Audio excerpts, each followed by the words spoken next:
Tomato চাষ করতে গেলে কেমন ধরনের মাটি প্রস্তুত করতে হবে আর অতিরিক্ত ফলনের জন্য কি খাবার প্রয়োগ করবে, তাও আবার জৈব খাবার প্রয়োগ করে অতিরিক্ত ফলন পাওয়া সম্ভব। চলো আজকে সেটাই শেয়ার করি। তবে টমেটো চাষের জন্য আদর্শ পাত্র একটু বড় নির্বাচন করতে হবে। সেটি ফলের ক্যারেট, বড় গামলি বা রঙের বালতি নিতে পারো। চারা অবশ্যই উন্নত মানের চারা নেবে। দ্বিতীয়ত মাটি প্রস্তুত করতে হবে। গোবর সার মাটি প্রস্তুত করে নিতে পারো ভালো করে মিক্সড করে। এছাড়াও তোমরা সবজির খোসা পচিয়ে তার সঙ্গে মাটি মিক্সড করেও মাটি প্রস্তুত করে নিতে পারো। এবার রোদযুক্ত জায়গায় স্থানে রাখবে। চারা গাছ প্রতিস্থাপনের পর নিয়মিত জল দিতে হবে আর 10 দিন অন্তর হালকা পাতলা লিকুইড ফার্টিলাইজার দিতে হবে।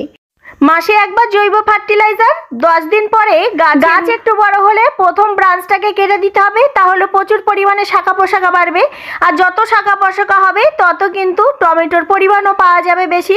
নিচের বুড়ো অংশ অর্থাৎ বুড়ো পাতাগুলো কেটে দিতে হবে। ব্যাস, নিয়মিত খাবার, জল পেলে আর রোদ আলো বাতাস সরাসরি যদি পর্যাপ্ত পায় তাহলে গাছে প্রচুর পরিমাণে ফলন পাবে।